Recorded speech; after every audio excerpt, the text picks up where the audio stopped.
and welcome to the Pick and Roll podcast. Today I got a good one for you guys. It's going to be the same old with these full game NBA prospect breakdowns. And this week, we got a good week this week. I thought that might be a little too much NBA G League breakdown, so I switched it up what it was going to be supposed to be today and what we're going to break down today. So, Nikola Topic has taken the jump from playing in Serbia in that ABA league, and now he's playing on a team that's in the Euro League. So he's played 2 games before. Well, I watched the game where he got hurt, and if I had to project it, I'd say it's something like a hamstring or a meniscus calf injury, some sort of back end of the leg injury that he pulled and they sat out. So basically after that, those first 2 games in the EuroLeague that he has played, he's been hurt. So I was able to see one of those 2 Euro games where he did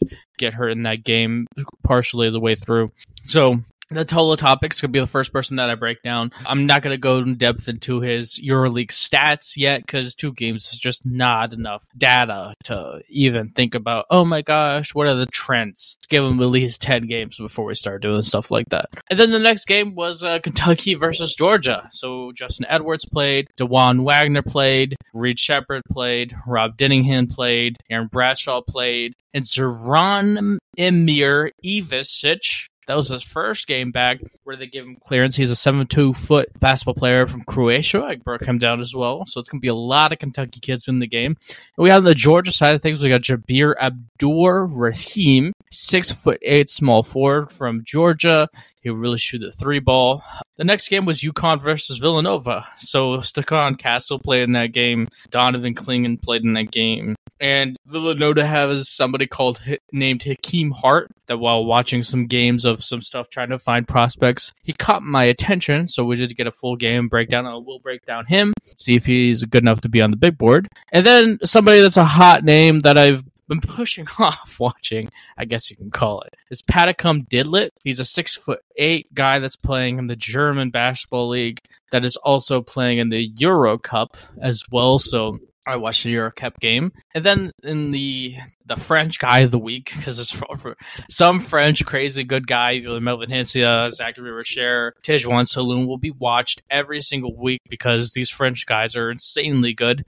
And this week, because Tejuan Saloon, the 6'9" power forward from France, playing in the French A league, that's the highest tier league that you can watch. So I watched him play in that league in that game, and I really can't wait to break that down. So that's all the schedule is for this week, and it's going to be really fun. I can't wait for these breakdowns. So the first one to break down is Nikola Topic playing in the EuroLeague. Let's just go over his Serbian league stats, just to give you guys a broad understanding here. He's averaging 19 points per game, 7 assists. He is 18 years old. Field goal percentage is 52%, 28 three-point percentage, and he's shooting 85% free throw percentage, which is pretty nice, and 7 assists. So, Nikola Topic in that game was really fun to watch. And, it was definitely nice to see him getting to the rim just like he did in the Serbian league, because that's the most elite thing he does.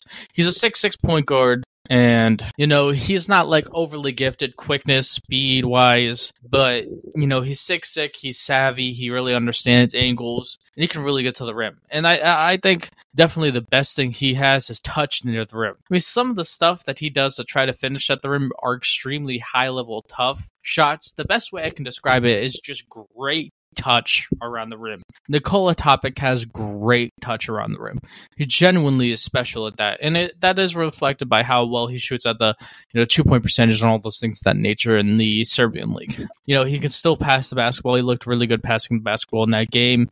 He's a high level passer. The weaknesses, in my opinion, are still the weaknesses where you just don't see any skill. I mean, you don't see any pull-up mid-range shots. You don't see any pull-up three-point shots. You don't see any real shot creation other than his ability to get to the rim. And there's one point in time in that game, actually, specifically speaking, where there was 3 seconds on the clock, and he had the ball in his hands. And anybody that's played basketball before, when there's 3 seconds on the clock, you just got to get a shot off, right? And he couldn't get a shot off. He got the ball stripped from him while he's trying to shoot, right? Like, that's how raw his scoring skill is even in a crunch, we need to get up a shot. He has issues getting up a shot. So, those are his weaknesses offensively. Defensively, he still can't guard anybody on ball. On ball defense is really bad on the perimeter. I honestly think he as a point guard, guards the bigs better than he can guard the smaller guys. Whenever he gets switched on a center in the post, if you had somebody a little small like Damian Lillard, for example, a normal sized point guard in the NBA, they will do as well as Nikola Topic will do in those situations. So it's kind of like a better thing that he does. But on ball, guarding guards, quicker guys, that's still an issue. That's actually how he tore his leg, because he was guarding somebody and they beat him and he had to try to recover defensively, and that's how he tore his leg. But basically, and then on top of that, I will say this defensively, though. He's a better team defender than on-ball defense by a lot. I would definitely call him above average to good team defender. He has a good feel of getting in the passing lanes. That's what it is. And with his 6'6" length and his intelligence defensively, it's a real valuable skill set. His ability to get in the passing lanes, try to break up things. He has a good understanding of where the person that has the ball in their hands wants to go with the ball, or if he's off ball, he has a good feeling of where the offense wants to attack. Right? He's a smart guy. I'll never say Nikola Topic is an intelligent basketball player. He is. He has a really good understanding of those things, and he's a better team defender than he is on ball. But on ball, it's an egregiously bad defender. He's just tightness in his hips and the way he's built. You just can't overcome that with teaching. It's not like, oh, he doesn't put an effort. It's, oh, his body is not built to defend quick guys defensively. It's just the way it is. Tight hips. So, Nikola Topic for me is still in I had him graded 14 through 18. I'm leaning towards putting him 12 through 14, but it's so close because, his passing and gifts and his field for near the rim is so great, but everything else is just so far away. It's hard to project how great he can really be because everything's so far away. And, some people just can't shoot. You know what I mean? Like, I think there's a misnomer with development, really, that only people that can shoot are hard workers. Well, okay, then why is Giannis Antetokounmpo can't shoot, right? Like, Giannis Antetokounmpo is known to be one of the hardest workers in the NBA, but he can't shoot a three to save his life. He could never shoot 38, 35% from the three-point line in the NBA. Why? Because some people just aren't physically built to shoot, right? There's some people that just don't have great hand-eye coordination. There's some people that just have so many years of shooting improperly that takes so long to really adjust those forms. Like, it's just not as easy as it sounds, right? So, I do value Nikola Topic's weaknesses more because I do believe in the thought process that there is a limit to how far away it can really be. So that's the best way I can try to explain why I'm not as high as everybody else is. I mean, Nikola Topic, some people have a number one pick. Me personally would never do that, but I personally still think 14 through 18, maybe with another full EuroLeague game, he might grow on the board a little bit, but it's a weak draft class. I can still see he's still like 13 or 14 in my big board because it's a weak draft class. Not a lot of guys above him. So, I still have him in that range. It's not like I totally dislike the guy, but I definitely feel like a comp that I can throw around confidently now, though, is a taller Goran Dragic, but more raw, skilled offensively, scoring-wise. Goran Dragic was a 6'4" point guard. I don't know if you guys remember him. He started off on the Phoenix Suns. He had a really good time frame on the Miami Heat as a really good player. He was a really good point guard for a while. I think he might even made an all-star team. 6'4", slower guy, really intelligent passer, really intelligent basketball player, really good passer, could finish at the rim well, slower athlete, but still could get to the rim, right? But he was very skilled shooting the three. He was a 40% three-point shooter. Like, Goran Dragic can shoot, and he could shoot off the dribble, too. It was really smooth. So, those scoring skill, Nikola Topic is farther away than what Goran Dragic, is, but I could see some comparisons there in a general sense. So, yeah, Nikola Topic is still there, that 14th or 18th grade. All right, we're going to go ahead and break down Kentucky versus Georgia. So we're going to go ahead and start with the Kentucky side of things. So let's go ahead and start with Justin Edwards. Justin Edwards, a 6'7", small forward from Kentucky. He's a freshman. He's averaging 7.7 points per game, 3.7 rebounds, 0.8 assists, 44% field goal percentage, 70% free throw percentage, and 28% 3-point percentage. You know, Justin Edwards is a good athlete. The last game I watched before this current game, this game against Georgia, man, did he look good defensively. And in this game, I was very surprised. I was expecting him to still be dominant on that end, but he just didn't turn on the on switch defensively. He was not as good as I remembered, not as engaged defensively. You know, he's got defensive gifts, but, you know, he just doesn't really use them consistently. And it was a little disappointed, to be honest with you.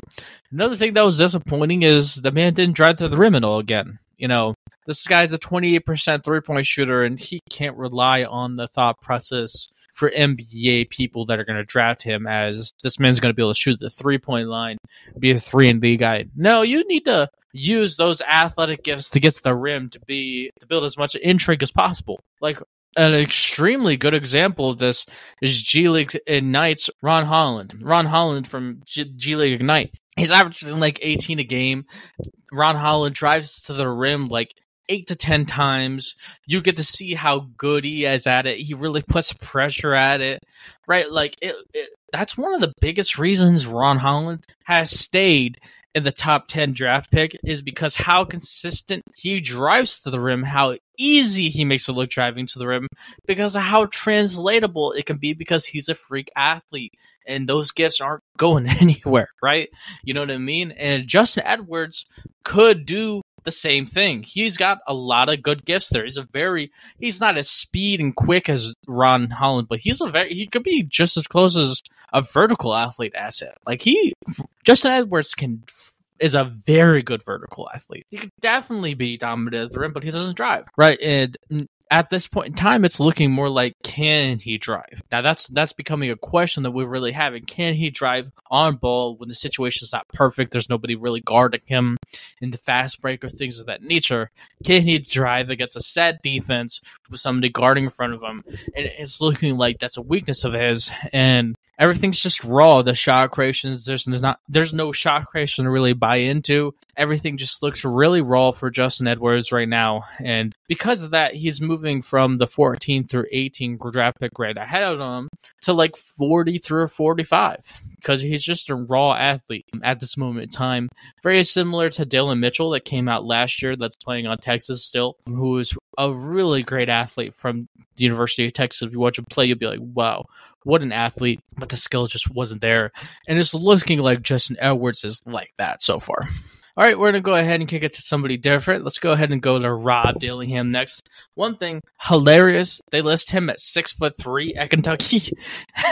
That man's 6 foot, maybe even 5'11". He's small, tiny. Okay, he's averaging 14 points per game, 3 rebounds, 3.8 assists, 1.3 steals, 46% field goal percentage, 77% free throws percentage, and 38% 3-point percentage.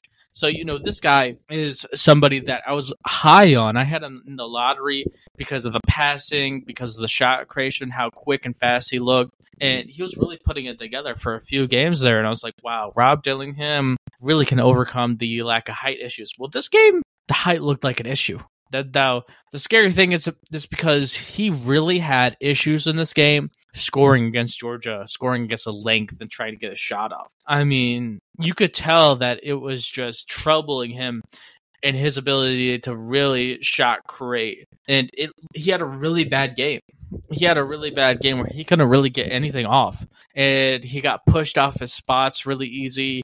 It really was obvious how thin he is and how lack of strongest he is and how small he is. It really showed up in this game. He had a tough time getting his shot off against length. And, you know, that's going to be the biggest question mark that he's always going to have is can he get a shot off against length? Because Georgia's got good athletes, but they don't got NBA athletes. right? They don't got NBA length where people got extension cords for arms and, you know, right? That's where the issues are for Rob Dillingham is as the season is going on, it's looking like length is suffocating him, which is like an extreme issue. Yeah, a bad game. Really bad game. So he's moved out of the lottery for me. I have him like 18 through 20 draft grade. You know, he still has really good shooting splits. There's some potential there, but it's really looking like it's more boom and bust than previously thought because, man, length is giving him real issues. We're going to go ahead and kick it to the next guy. Let's go to Reed Shepherd, 6'3". He's technically considered a shooting guard, but, you know, he has point guard level passing. Let's go over his stats real quick. 6'3", averaging 11.5 points per game, 4.1 assists, 2.5 steals, 54% field goal percentage, 81% free throw percentage, 55% three-point percentage, which is absolutely insane with playing 19 games this year. You know, this guy could shoot the poo out of the three ball. I mean, he is such an efficient basketball player. He's a slower guy. That's a real issue for him, his slowness. You know, I definitely think that he still is incredibly good defensively, getting into passing lanes and stealing balls. I mean, 2.5 steals a game is insane for somebody that's just not an athletic guy. Like, he's just in passing lanes, stealing the ball, has a good feel for when people are going to turn around and maybe get into like a fadeaway. He gets a lot of steals in those kind of situations. He's just so smart. 4.1 assists does really talk about, he does have point guard level passing. So there's no like, oh, 6'3", too small for a two guard. Worry here. His idea is point guard. You know, he can shoot the cover off the three ball. There's a lot of times in this game where he's coming off the pick and roll and having pull up 3-point shots, and he's making it, and it's like a contested shots. So, you know, he's proven that he can shoot that three ball in the pick and roll at a very high clip. The things that I worry about is everything within the 3-point line. You know, in the pick and roll, there's not enough flashes of a mid-range shot or a floater, or how can you finish at the rim where there's a big at the rim and you're not as athletic. Let's see those things, right? And, you know, he's such a three-point shooter for this team, and, you know, he's so three-point shooting dominant that it's a worry of the question mark is, what can he do in the mid-range? What can he do in the paint? What can he do finishing at the rim, right? Because he's kind of just a one, he can beat you one way right now. And, you know, because the question is always going to be, man, he's not athletically gifted. Man, he's not quick. Man, he's not vertically gifted. Like, so those type of things would be question marks on a player like him would be, is he athletic enough to finish at the rim? Is he going to be able to do that against bigs in the NBA? Right? Like, those are kind of questions that we would have, right, because of his lack of athletic gifts that he just hasn't answered at Kentucky yet, right? So, right now, I have him graded as a second-round draft pick, but if he starts showing a floater, if he starts showing a pull-up mid-range shot, if he starts showing a nice finishing bag, then he'll move up the draft board. I could definitely see him working his way up to the first round of the draft because the 3-point shot is, everybody knows in modern basketball, 3-point shot is king, right? So that elite level 3-point shot that he has isn't going to go anywhere, and it's so obvious what the value is there, right? And, you know, defensively, even though it might not be great on ball, his team defense is extremely special. So there is potential there for him to be a first-round draft pick if he can prove that he can finish at the rim and show a floater, show stuff in the paint, maybe it's a fadeaway in the paint.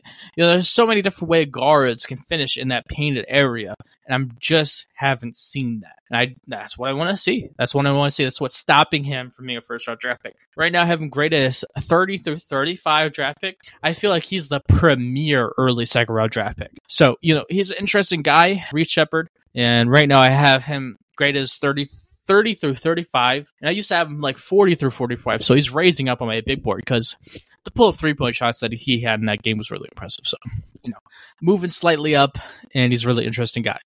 So the next guy to break down is Aaron Bradshaw, 7'1" freshman. Aaron Bradshaw, 6.4 points per game, 4.6 rebounds, 0.8 blocks, 54% field goal percentage, 57% free throw percentage, 30% three-point percentage. So, you know, the first thing we got to hit on Aaron Bradshaw is he's so thin. His thinness is an issue, genuinely, right? Like, the reason why Bobo is a great example of this, can't get on the floor as much as his offensive skill would warrant, is his inability to guard the rim because he's so thin, right? And something that Chet Holmgren, for example, does overcome with instincts. He has great shot blocking gifts. He has a little bit of an angry streak to him, right? So it's not like thinness is always going to equal 100% of the time to a poor rim defender, but it takes a rare guy with unique gifts compared to the thinness. And Aaron Bradshaw does not have that. He gets pushed around way too easily at the rim. People jump into his body and move him around way too easy.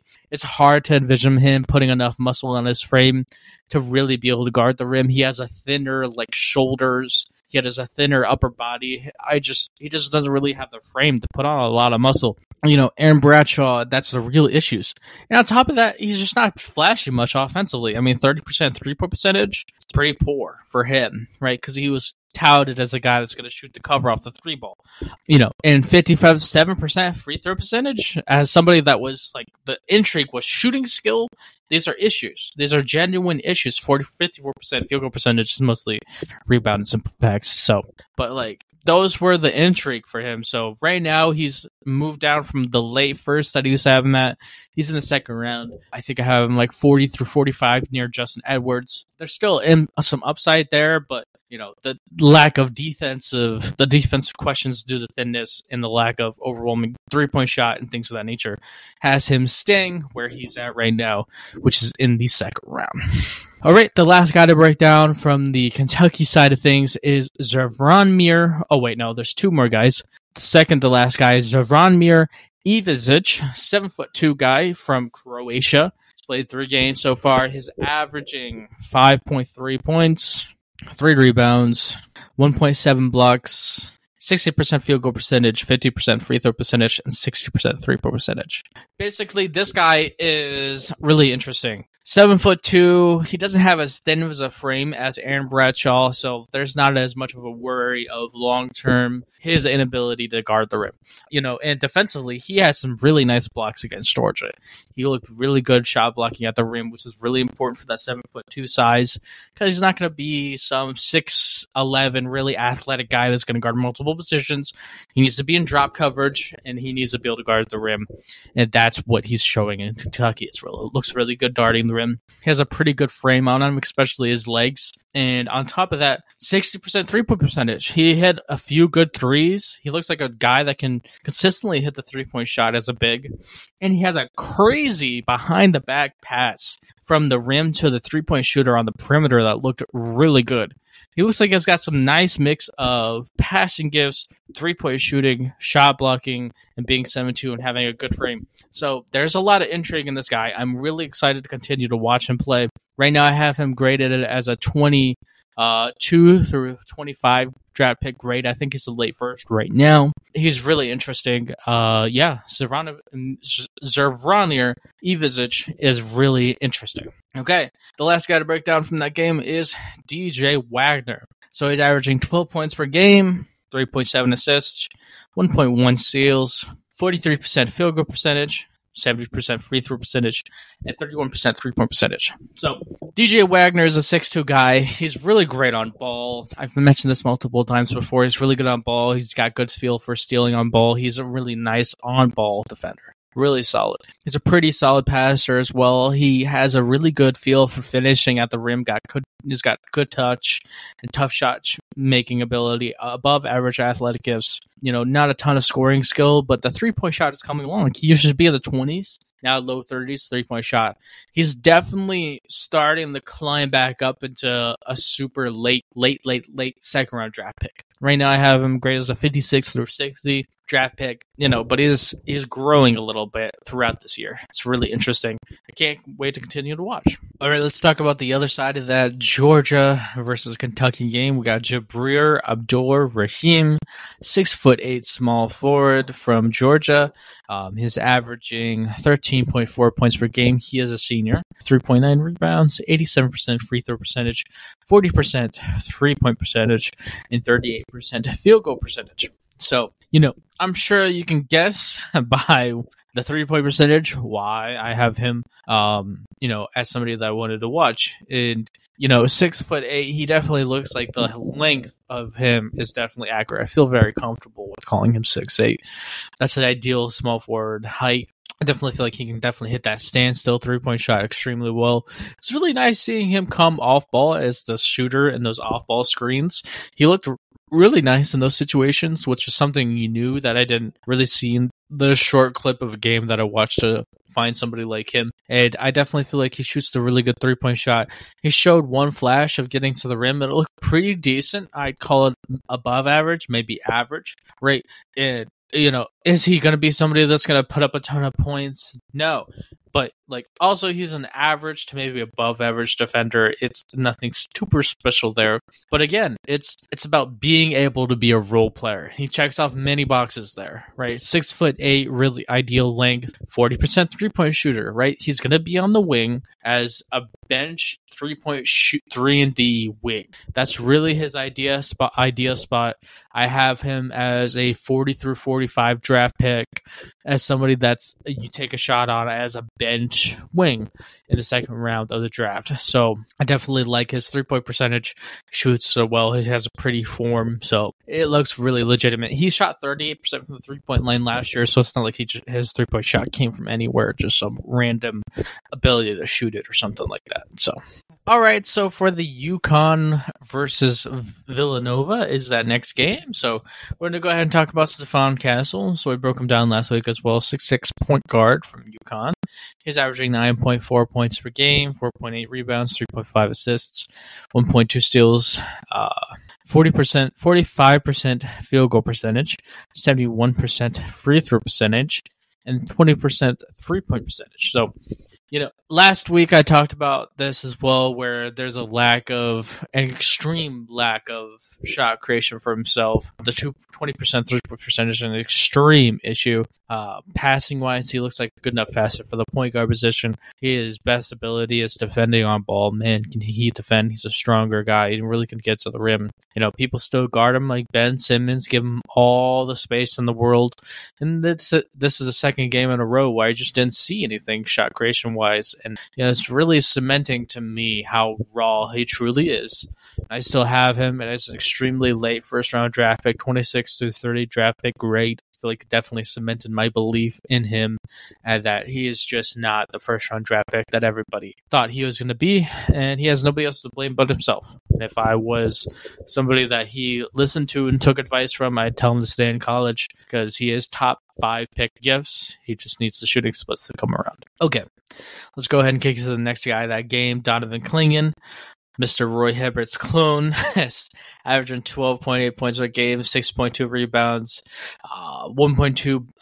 2 blocks a game, 1.2 assists a game. He's averaging 61% field goal percentage, 51% free throw percentage, and 0% 3-point percentage. Yeah, I mean, Donovan Clingan's still one heck of an at the rim defender. Still flashed all those defensive gifts that I definitely truly believe that he has. Such a good defender, such a good screener, such a good rebounder, such a good ability to make passes when guys are open. Like, Donovan Clingan's the real deal as a lottery pick. He is a lottery pick center with an extremely high floor. So, I definitely feel like Donovan Clingan can be a guy that can be the keystone piece of a defense for a very long time.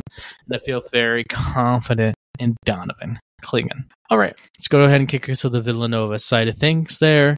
So we got Hakeem Hart. He's a 6'8" small forward senior from Villanova. He used to play at Maryland for a while there. 48% field goal percentage, 7.6 points per game, 3.8 rebounds, and he's shooting 31% 3-point percentage. That 3-point percentage is really plummeted. He used to be at like 40% when I first looked at him, so that 3-point shot jumped off. The planet there. Also, I was on the fence about him being a second round draft pick because Maryland used to have him listed at 6'6". So I was like, 6'6", small forward. Right, that's a tough one.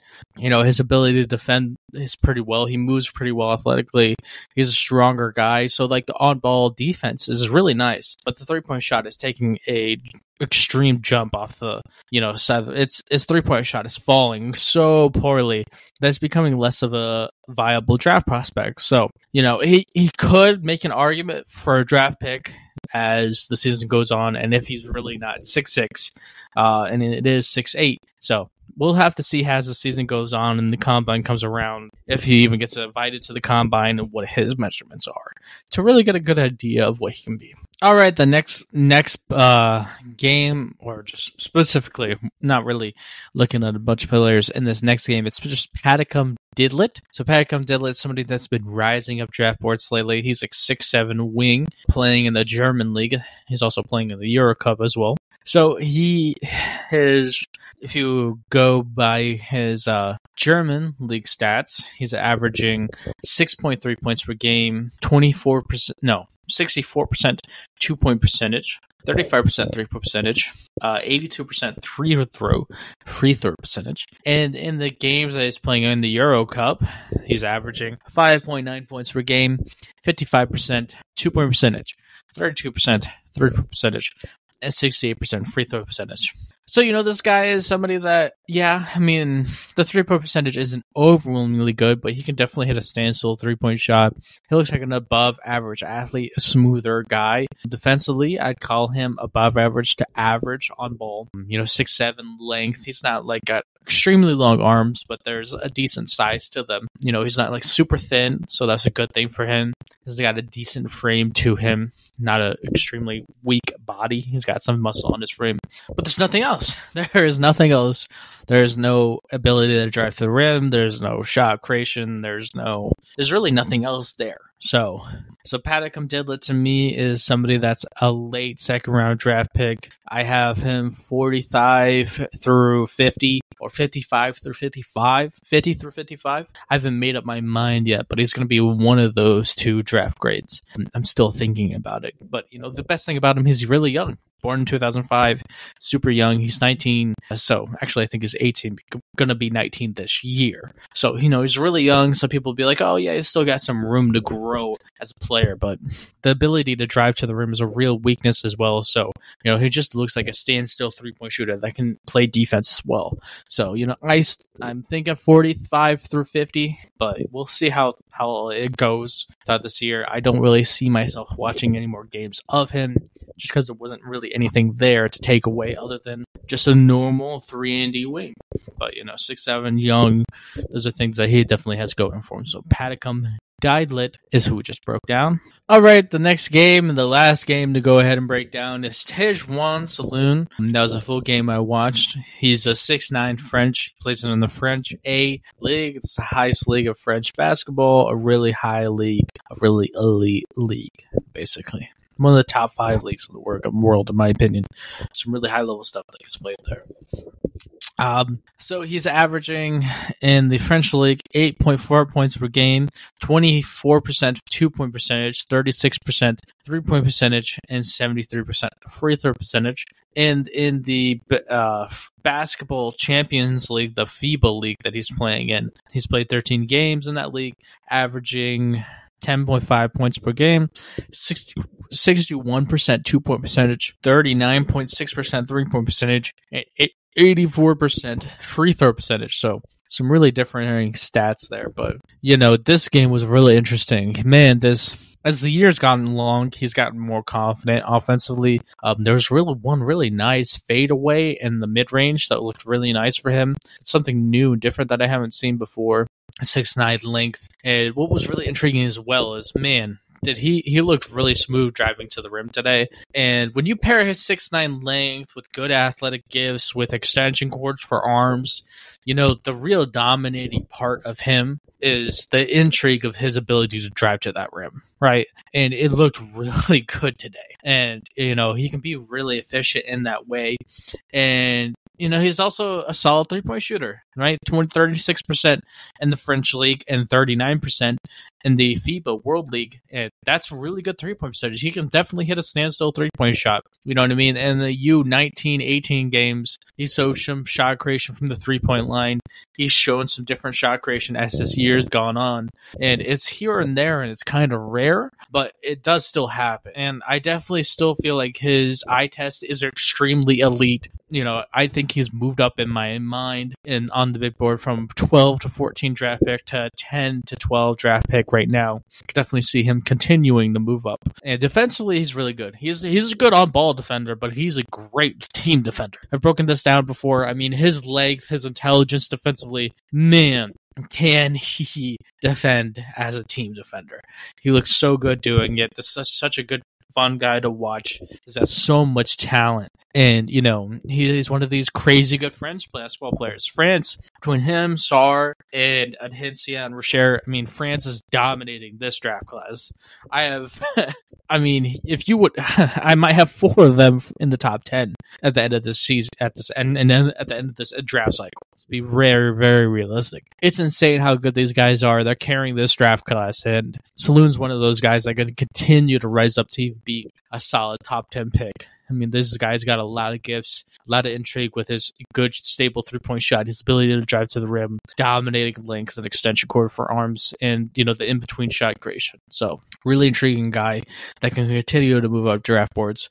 And the more I talk about him, I honestly think the more I talk about him, I should move him up more. I think he's an 8 to 10 draft pick now. I continue to talk about him. 8 to 10. I'll move him up my big board, and it'll reflect that. Tijuana Saloon should be an 8 to 10 draft pick because the gifts are really intriguing. And if we continue to see good games and improvements from him and more flashes of him being confident, he can work his way to the top 5. You know what I mean?